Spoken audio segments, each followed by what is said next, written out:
The Declaration of Independence. When in the course of human events it becomes necessary for one people to dissolve the political bands which have connected them with another, and to assume among the powers of the earth the separate and equal station to which the laws of nature and of nature's God entitle them. A decent respect to the opinions of mankind requires that they should declare the causes which impel them to the separation.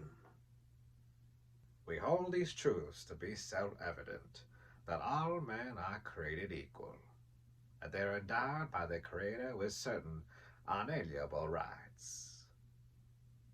That among these are life, liberty, and The pursuit of happiness. that to secure these rights, governments are instituted among men, deriving their just powers from the consent of the governed.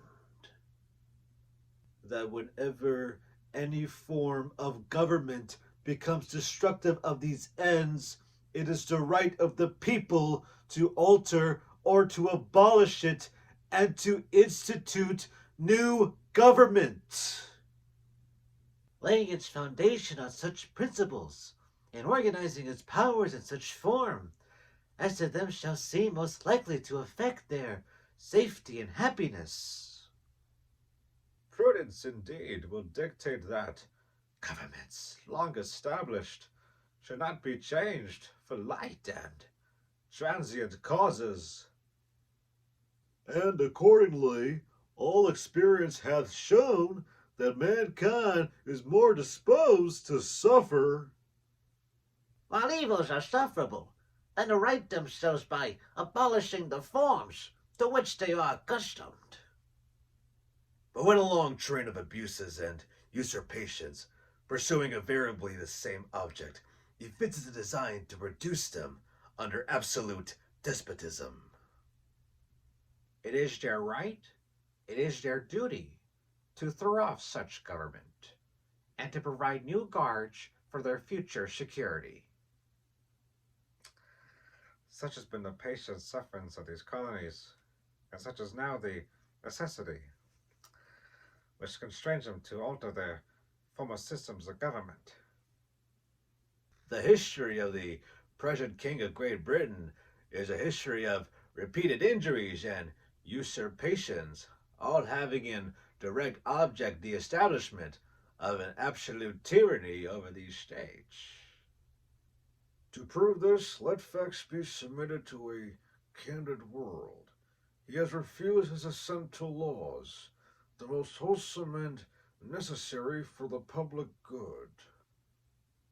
He has forbidden his governors to pass laws of immediate and pressing importance, unless suspended in their operation till his assent should be obtained. And when so suspended, he has utterly neglected to attend to them. He has refused to pass other laws for the accommodation of large districts of people, unless those people would relinquish the right of representation in the legislature. A right inestimable to them, and formidable to tyrants only! He has called together legislative bodies at places unusual, uncomfortable, and distant from the depository of their public records, for the sole purpose of fatiguing them into compliance with his measures. He has dissolved representative houses repeatedly, for opposing with manly firmness his invasions on the rights of the people. He has refused for a long time, after such dissolutions, to cause others to be elected, whereby the legislative powers, incapable of annihilation, have returned to the people at large for their exercise. The state remaining in the meantime exposed to all the dangers of invasions from without and convulsions within. He has endeavored to prevent the population of these states, for that purpose obstructing the laws for naturalization of foreigners, refusing to pass others to encourage their migrations hither, and raising the conditions of new appropriations of lands. He has obstructed the administration of justice by refusing his assent to laws for establishing judiciary powers. He has made judges dependent on his will alone for the tenure of their offices and the amount and payment of their salaries. He has erected a multitude of new offices and sent hither swarms of officers to harass our people and eat out their substance. He has kept among us, in times of peace, standing armies without the consent of our legislators. He has affected to render the military independent of and superior to the civil power. He has combined with others to subject us to a jurisdiction foreign to our Constitution and unacknowledged by our laws, giving his assent to their acts of pretended legislation, For quartering large bodies of armed troops among us, for protecting them by a mock trial for punishment for any murders which they should commit on the inhabitants of these states, For cutting off our trade with all parts of the world, for imposing taxes on us without our consent, for depriving us, in many cases, of the benefits of trial by jury, for transporting us beyond seas to be tried for pretended offenses, for abolishing the free system of English laws in a neighboring province, establishing there an arbitrary government, and enlarging its boundaries so as to render it at once an example and fit instrument for introducing the same absolute rule into these colonies, for taking away our charters, abolishing our most valuable laws, and altering fundamentally the forms of our governments, for suspending our own legislators and declaring themselves invested with power to legislate for us in all cases whatsoever.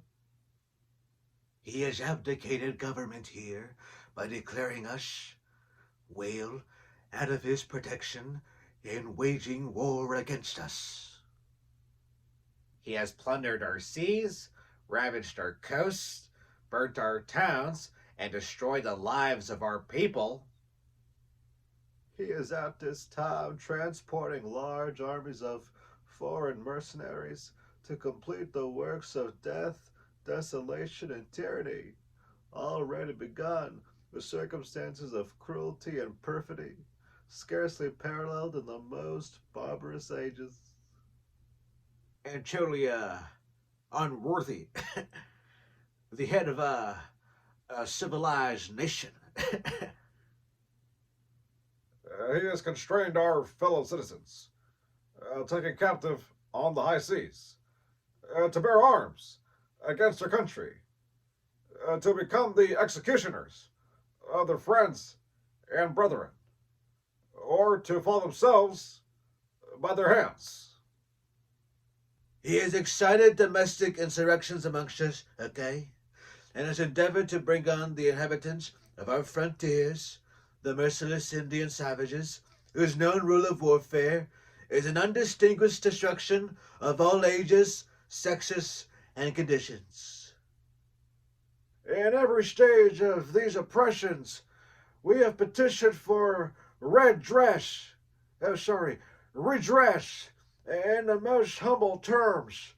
Our repeated petitions have been answered only by repeated injury.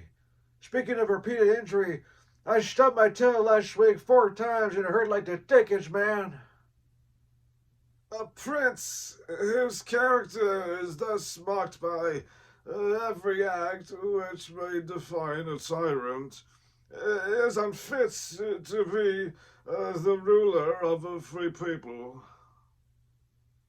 Nor have we been wanting in attentions to our British brethren.